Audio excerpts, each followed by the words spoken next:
2018 of the Public Service Commission to order. Secretary Burgess, are there any changes to the final agenda? Good morning, Chair and Commissioners. There's one change to the final agenda. It's a new item, item 461, which is case 16W0259, proceeding on the motion of the Commission as to the rates, charges, rules, and regulations of New York American Water Company, Inc. for water service. Thank you very much.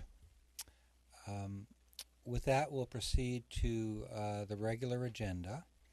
The first item for discussion is item 201, case 14M-0224, which is a petition by Good Energy to create a community choice aggregation program.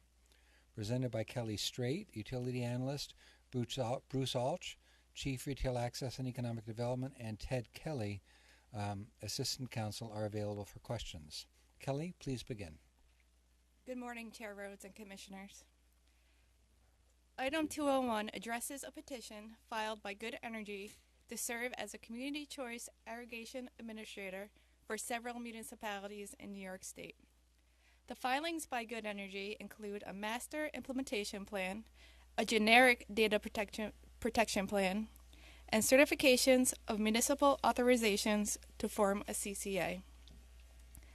By way of background, on April 21st, 2016, the Commission established the framework for the development of CCA programs, which aims to increase consumer choice and participation while also supporting local energy planning and deployment of distributed energy resources.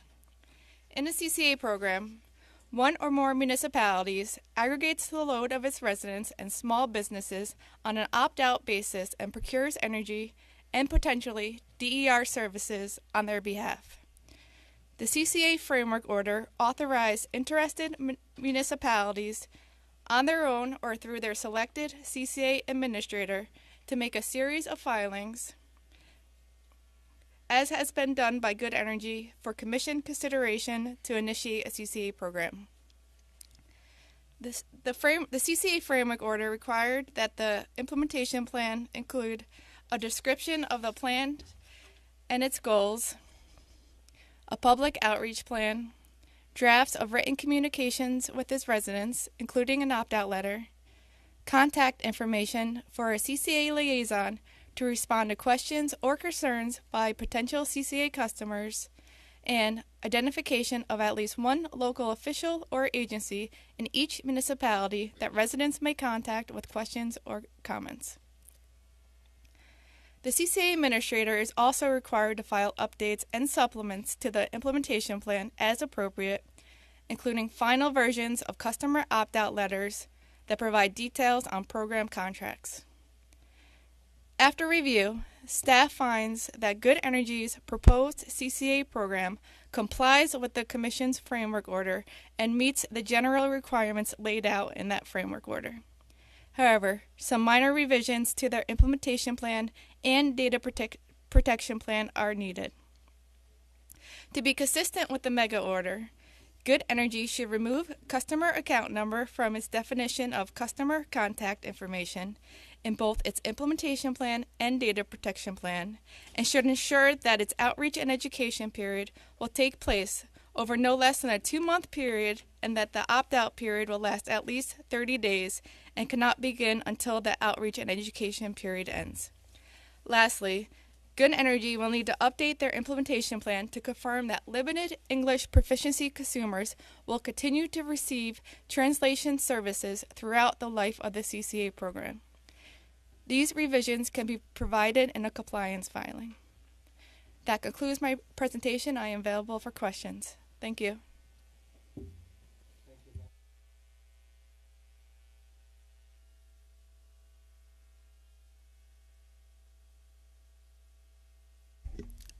I'm back. I'm on the mic now. I welcome this item. I welcome the continued deployment of community choice aggregation approaches in the state are occurring, providing communities in New York State greater control over and savings opportunity in their energy choices. I welcome the fact that this item adheres to the model established in the two prior CCA orders, and I welcome the renewable component in this proposal. I will vote to approve. Commissioner Sayre. The CCA process is really almost becoming routine, and I'm very glad to see that. I'm happy to see that CCAs are starting to thrive in New York. They provide increased customer choice and customer savings, and frequently include some combination, as this one does, of clean energy and distributed energy resources. That's all in the public interest, and I support this item. Thank you. Commissioner Berman. Thank you. I know that we approved the statewide framework in April of 2016. At that time, I dissented because we were starting the pilot, and we had not yet had any lessons learned from the pilot because we were starting it to look to incorporate it into the statewide program. Since that time, there have been a number of pivotal points in examining what is happening with the pilot. We have approved the MEGA program, and we've been incrementally looking at potential changes to that. I still am very laser focused on fully examining the pilot, things that can be done positively to continue to improve not only that pilot but overall statewide and incorporate that. I do believe that there's been a lot of engagement with stakeholders in doing that, and that has been successful in making improvements on standalone applications, not only in MEGA, but in Good Energy. However, I do believe that we do need to have a more holistic approach and a more approach that comes before the commission to do that. Couple of questions that I have related to that. Kelly, I do know that you were one of the stakeholders involved on the recent filing this week with the CCA sub-working group filing with the CEAC voluntary program. And I'm wondering, with that report that was filed, how is that incorporated into this document, if at all, or how will it be incorporated, some of those recommendations?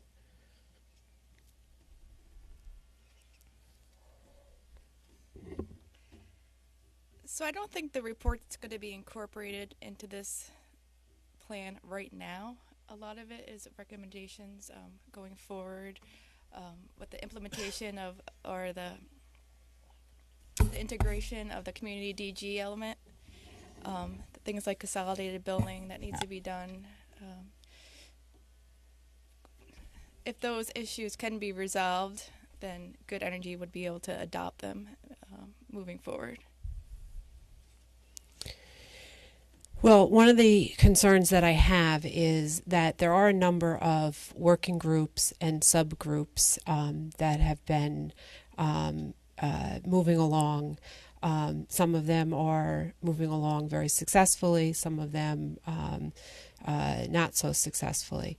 And some of them are operating not necessarily in tandem with each other. And throughout my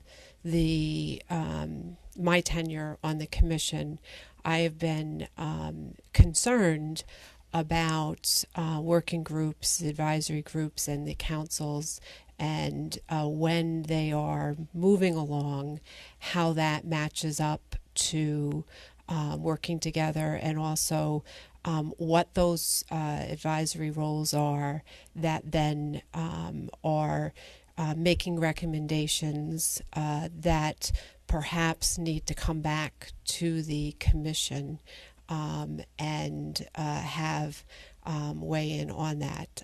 So to the extent that this item is before us and a report gets issued, 2 days before, that frankly has a lot of information in it that might be helpful to making this better, is information that, I would have liked to have had some coordination on. But I also will recognize that one of the reasons that I have dissented, on many of the community choice aggregation items is because of my concern that the devil is in the details, and even as this report that I did not have a lot of time to look at, but it even showcases some of the issues that I had from the very beginning. Out of the 7 states that have done community choice aggregation, New York is the only state that has done this outside of the legislative process. Out of all of the stakeholders, in this case the small group of stakeholders in this subgroup, there is a lot of disagreement. And so to the degree that there is need to be significant discussion, and to the extent that the Commission itself that is weighing in heavily on things that will impact customers, we need to be very, very much engaged on, and not, coming up short on our obligation to the customers in this case. So for me, I can support this item, but I need to be very cautious on and be very public on my concern on the need to bring back to the Commission things that have policy considerations and reports that go out that are directly connected to items that the Commission will be voting on. And to the extent that this report from the CCAC, which is one subgroup of many others, and the CCAC is an advisory group, I did raise it when in my disagreement when it was formed under an order, that I had concern with it. So I just raise it as an issue that it does need to come back to the Commission, especially because it's out there, and that to the extent that many items in that are not necessarily completely agreed to by the stakeholders, but also there are many items in that deal with funding, as well as also potentially needing some policy actions or some legislative actions, or frankly other agencies may need to weigh in also. I want to be cognizant of that. So that being said, that's why I raised that issue. I also do note that in that subgroup there was not a sole consumer advocate, UIU, or other advocate in that group, so I do want to raise that as an issue, as well as there was some talk of commercial customers in there as well. One of the things in here talks about low-income customers and the compliance filing. And to the extent that I do want to raise that there is still an ongoing distinction between low-income, how we're treating low-income customers for ESCOs, different for if you're in a CCA versus in a standalone ESCO. I don't know if that's the right phrasing. Could you just distinguish that, Bruce? I'm not disputing it. I just want to make clear in case there's any discrepancy later. Okay. So as described in the draft order, the obligation to serve low-income customers still has the same requirements, that you have to have a guaranteed savings and the requisite reporting of demonstration of those savings at a year-end basis. Right. And the issues as to what is a guaranteed savings, there's still some of that is still being. Well, it's the same statements. That hasn't changed, but it's no worse than the default utility. Okay. So. All right. Thank you. And then the other issue is on the buyers group, and that is different from before. This is a new concept in Good Energy in their implementation plan, and we've refined that.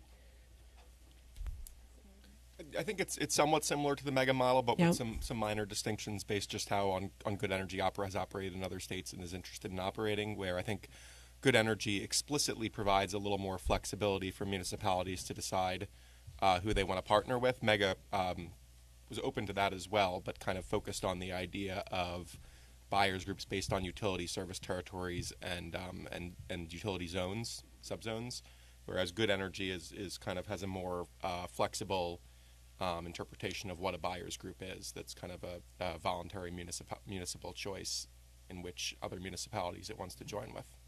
Okay.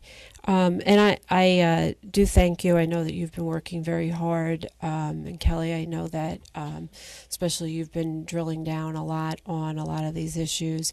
Again, I do want to reiterate, I will be voting for this item, but I am being very cognizant of the fact of the need for us to look carefully now that the pilots are coming on their renewal time. It is time for us to be very cognizant of what that is, have a very good process in looking at that and engaging very directly on successes and also some potential issues that may be there, as well as improvements, and also looking at what this may mean across the board. And again, some of the policy considerations that need to come to the Commission as a whole. Thank you. Thank you very much. Commissioner Lisi. Thank you. Good morning. I'm going to be supporting this effort. I embrace it fully. I think it complies with the ideas and the efforts to provide energy and service at lower cost. I'm particularly intrigued by the fact that it's available to non-residential small businesses. I think that's very important. We shouldn't lose sight of that fact in conjunction with what we're trying to achieve here overall in New York State and bolstering our business climate. And the fact that it does provide what appears to be some kind of protection to an opportunity to low-income people is also appealing to me. So I'll be supporting this, Mr. Chairman. Thank you very much. I will now proceed to call for a vote on item 201. My vote is in favor of the recommendation to approve Good Energy LP's Community Choice Aggregation Program Implementation Plan and Data Protection Plan as described. Commissioner Sayre, how do you vote? Aye. Commissioner Bourbon, how do you vote? Yes. Commissioner Lisi, how do you vote? I vote yes. The item is approved and the recommendation is adopted. We'll now move to the second item for discussion. Item 301, Case 15E0751, which is the Value of Distributed Energy Resources Tranche 4 proposal presented by Ted Kelly, Assistant Counsel. Ted, please begin. Thank you. Good morning, Chair and Commissioners. The Value of Distributed Energy Resources, or VDER, or Value of DER, it's got several names, order that the Commission issued last March directed the transition of compensation for distributed generation from net metering to the new value stack methodology. Several transitional mechanisms were in that order. On-site mass market customers, such as rooftop solar, continue to receive net metering for all projects built until January 1st, 2020. Mass market customers, and that's residential customers as well as small businesses, participating in community distributed generation projects, community solar, for example, receive a market transition credit, or MTC, on top of the value stack. The MTC was designed based on net metering compensation, so that the first group of projects in Tranche 1 would receive an MTC that was designed to, coupled with the value stack, provide compensation equal to NEM compensation. The second group of projects, or Tranche 2, received an MTC designed to provide compensation equal to 95% of NEM compensation. And the third group of projects, Tranche 3, received an MTC designed to provide 90%. To manage potential impacts on non-participating ratepayers, by-utility capacity limits were applied to each tranche of the MTC in each utility, with a notification to the Commission by the utility when 85% of the total capacity allocation for all tranches had been reached. No utility has yet reached the notification level for on-site rooftop projects. However, for the CDG projects, the tranches, O&R reached the 85% level and submitted its notification letter in the summer, and Central Hudson did so in November. After submitting their letters, both O&R and Central Hudson reached and exceeded the Tranche 3 capacity limit. Consistent with the March order, the utilities continued placing projects in Tranche 3. After receiving the notification letter, staff put out a white paper in August that contained options and recommendations for moving beyond Tranche 3. The white paper recommended that a fourth tranche be created with a reduced market transition credit and with a capacity level similar to Tranche 3. The white paper discussed options for setting the market transition credit level, including a further percentage decline administratively set by the Commission, but ultimately recommended that an auction process be used. A number of comments and reply comments were received on the white paper. All comments supported the development of Tranche 4, while many commenters agreed that auctions and some similar competitive procurement mechanisms are often effective in general. All commenters agreed that an auction should not be used in this case because, given the relatively small size of the proposed Tranche 4, the costs and risks associated with the auction would overwhelm any benefits. Instead, the commenters recommended that Tranche 4 MTC be administratively set, either based on a further 5% decline or based on an analysis of what was needed for further market activity. The draft order before you today recommends that Tranche 4 be created in utilities which have reached or which are close to reaching Tranche 3 capacity, specifically O&R, Central Hudson, and NYSEG.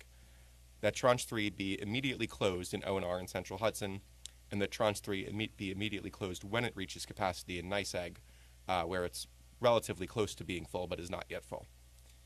Based on an analysis conducted by NYSERDA and staff, the draft order establishes a Tranche 4 MTC in O&R, which is designed to provide 75% of NEM compensation, or a 15% total reduction in compensation from Tranche 3. Due to the lower initial MTCs in Central Hudson and NYSEG, and based on the same analysis, the draft order establishes a Tranche 4 MTC in those utilities designed to provide 85% of NEM compensation, or a 5% total reduction in compensation from Tranche 3. The capacity allocations for Tranche 4 in each utility are based on Tranche 3, rounded up to account for the Commission's consideration of an increase in project size limit to 5 megawatts. The Tranche 4 MTCs and capacity allocations in the draft order are designed to continue to animate the market while causing minimal incremental impact to non-participating ratepayers.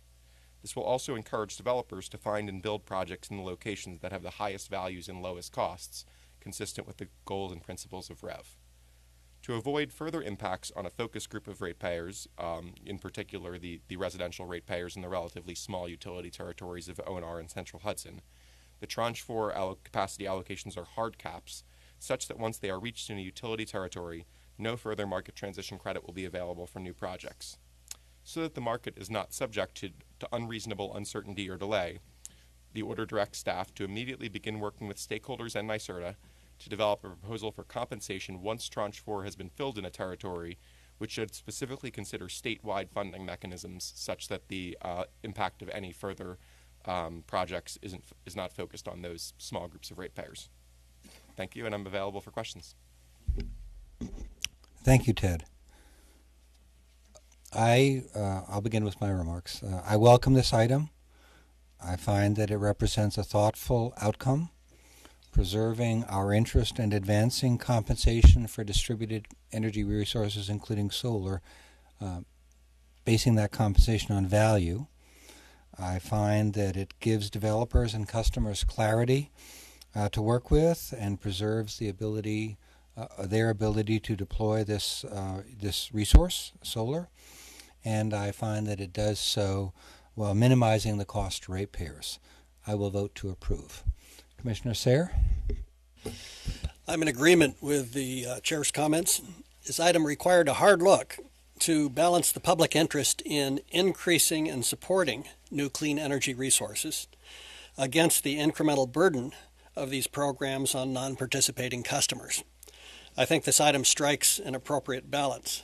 It does indeed provide for a modest increase in overall clean energy support, but the alternative of essentially shutting down future CDG projects in Central Hudson's and ONR's territories was simply one that I couldn't support. The second choice in this item was a good deal easier.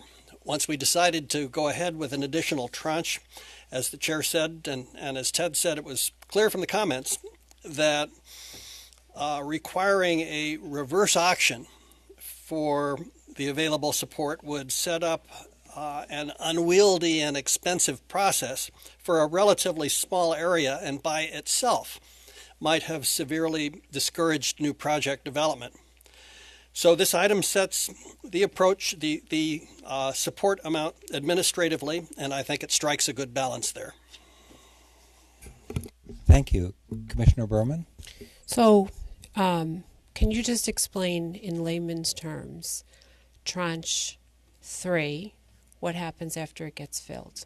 Sure. So under the terms of the March order, when Tranche 3 got filled, projects continued to be placed into Tranche 3. It essentially was allowed to overflow until the Commission took further action, which this order Correct. is that further action. Right. And now what's going to happen after this if this Commission votes for this? So any new projects which have not yet met the milestone to be placed in Tranche 3, but which subsequently meet the milestone, will be placed into Tranche 4.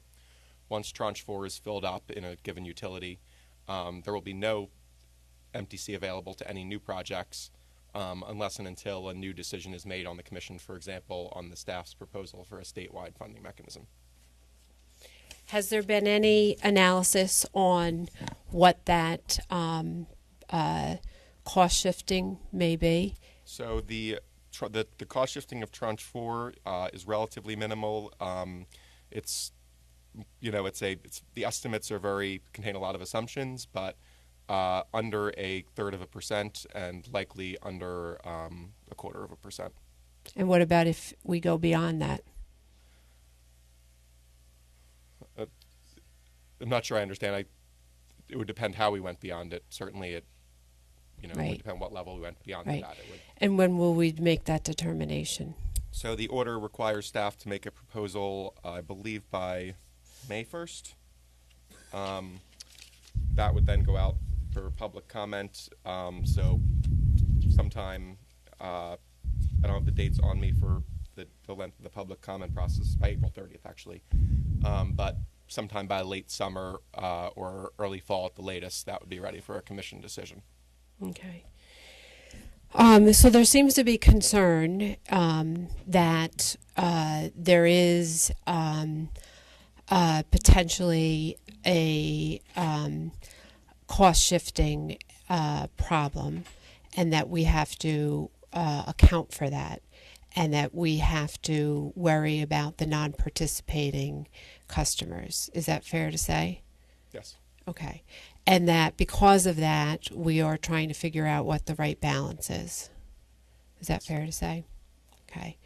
So that this is looking at now trying to forecast that and figure out what the right information should be for Tranche 4 and then for potentially Tranche 5, and what it means for each service territory, and potentially moving away from it in Orange and Rockland and moving to a statewide program, so that some of the utilities that are hardest hit, Central Hudson and Orange and Rockland, can not have it continue to penetrate, because the penetration is potentially an issue.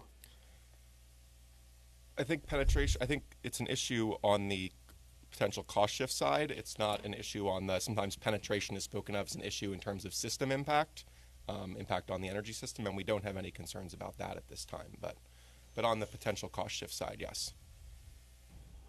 Okay. The concern I have is that I continually have felt that we are doing a delicate dance of being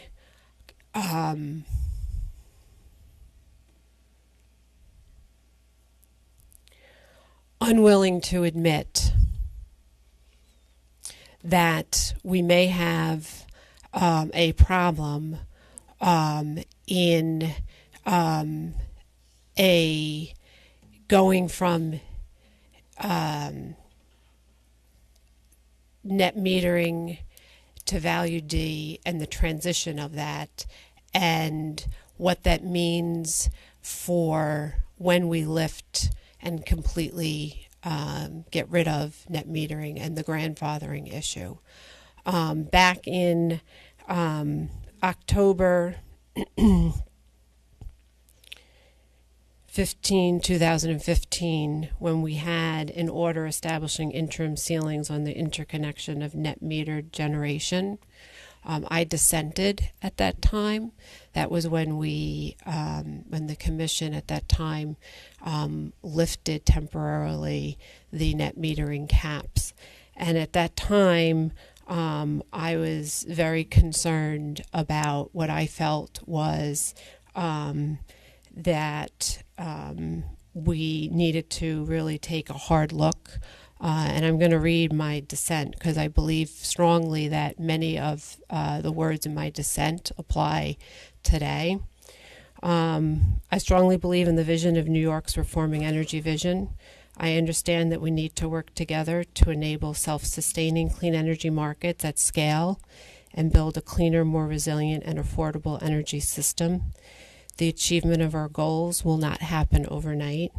I believe that the majority opinion is made in a good faith effort to have stability while still working on achieving our REV goals. In fact, the majority position of not disrupting the distributed generation development efforts is one I support. I'm also in agreement that REV should ultimately decide alternatives to net metering. However, we are in disagreement on what to do during this transition, and if this decision actually achieves for the short and long term a more stable, sustainable energy system. Moreover, I do not believe that this decision today is a true transitional approach. In fact, the decision may invite uncertainty and confusion in the implementation of net metering and unintentionally cause long-term harm to the goals we're trying to achieve. First, from an initial threshold matter, we do not have a robust and transparent formal notification. And it goes on, and I don't need to continue with that because it gets into the process issues. I do believe that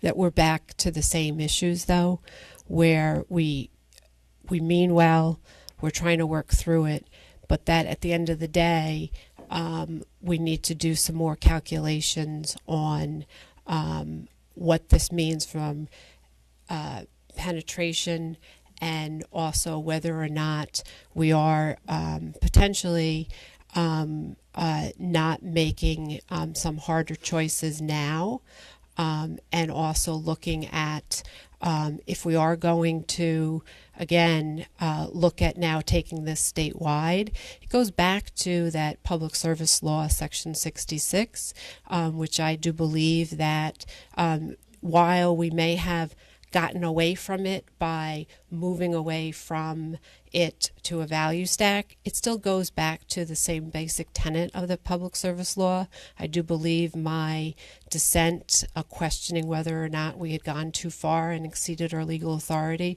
is still as valid today as it was then. And just because the petition for rehearing was withdrawn, doesn't mean that there's still not some basic principles on whether or not that was in fact exceeding it. I do think that we can work together to get to a good point, and I do think that we need to work through that. I am concerned that just like last time, we are not making hard decisions now that we need to. So some of these decisions that are looking forward to handle it later need to be more finely tuned now, and is just adding to more confusion. I am not sure that going to the statewide application is necessarily the answer. But I do think that we need to look carefully. I think we need to look into each territory and work with the utilities and all the stakeholders, and most importantly, the customers, and work on holistically what's there. And I think we can do that. So I am going to vote for this item to show my support for getting there, but I am raising a red flag that we need to work together and get back to the four corners of what the intent was with that, and also be more diligent about focusing on the cost. We are now admitting that there is a potential cost shifting, and we also are now admitting what we were not admitting back in October 2015 when I said it at session, that there was problems for the non-participating customers. So in some ways, this is admitting what I was alone with back in 2015. So with that, I do think that it shows that for us, we are together in solving the issue, and so that's why I will be supportive. Thank you. Thank you very much. Commissioner Alisi. Thank you. We will now proceed to. I will now proceed to call for a vote on item 202. My vote is in favor of the recommendation to approve implementation of Tranche 4 as described. Commissioner Sayre, how do you vote? Aye. Commissioner Berman, how do you vote? Aye. Commissioner Alisi, how do you vote? Yes. The item is approved and the recommendation is adopted. We will now move to the consent agenda. Do any of my fellow commissioners wish to recuse from voting on or comment on any item or items on the consent agenda? Seeing none, I will now proceed to call for a vote on the consent agenda. My vote is in favor of the recommendations on the consent agenda. Commissioner Sayre, how do you vote? Aye. Commissioner Berman, how do you vote? Aye. Commissioner Alisi, how do you vote? Yes. The items are approved and the recommendations are adopted. Secretary Burgess, is there anything further to come before us today? There's nothing further to come before you today. The next commission meeting is February 22nd at 10:30 in Albany. Thank you very much. With that, we are adjourned.